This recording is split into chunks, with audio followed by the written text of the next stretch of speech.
Yeah, that is something I included in my war crimes report when I returned from Belgorod and Sherebinka.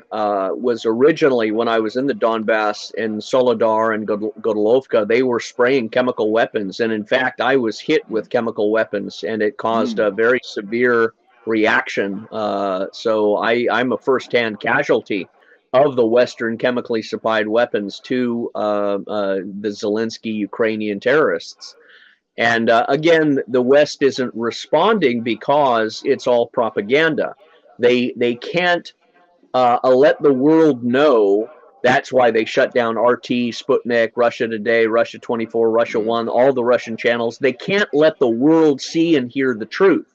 So they shut down the Russian media to hide these facts, hide the facts that the Ukrainians are dropping chemical weapons by drones, to hide the facts that they're engaging in terrorism, to hide the facts that the Ukrainians are raping and carving swastikas into young girls' stomachs before they kill them, hiding the fact that old people are being, enduring terrible suffering at the hands of the Ukrainian Nazis, who are now being shown to be so delusional they're wearing World War II Nazi helmets, giving the swastika salute as if they're German Wehrmacht.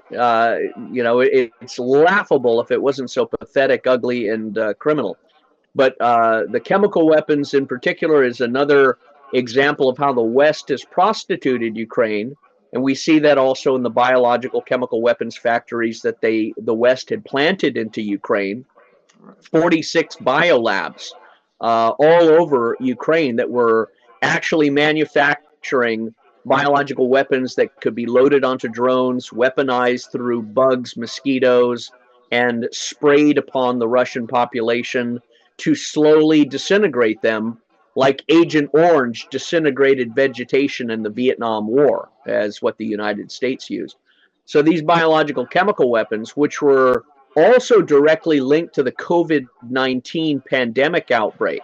The COVID-19 pathogen, I have no doubt, was being developed based on the pharmaceutical companies that were present in Ukraine, Johnson and Johnson, Moderna, the whole host of different ones were all present in Ukraine. They were being managed by the US CIA, the USAID, the State Department. Many American experts have testified that these biochemical weapons and agencies were managed by the US government, which is a violation of the biological chemical weapons agreement of the 1970s.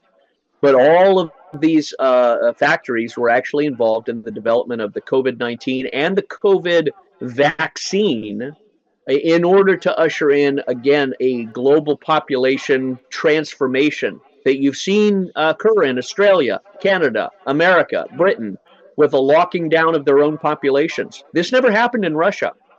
This never happened in other countries, not Iran, to China. They blamed it on China, of course, but I think that's another major crime is the chemical weapons that were developed in Ukraine under these U.S. labs were actually responsible for the greatest act of terrorism on the planet, which is saying that a pathogen had been released that they used to gain authority to forcibly vaccinate civilians of their countries. And I think that's the greatest act of civil war that may end up causing a massive revolution in the West because they're going to try and do that again with monkeypox, right? That's the new pandemic that the World Health Organization is trying to release. And I wouldn't be surprised if they somehow find a way to blame monkeypox on Russia.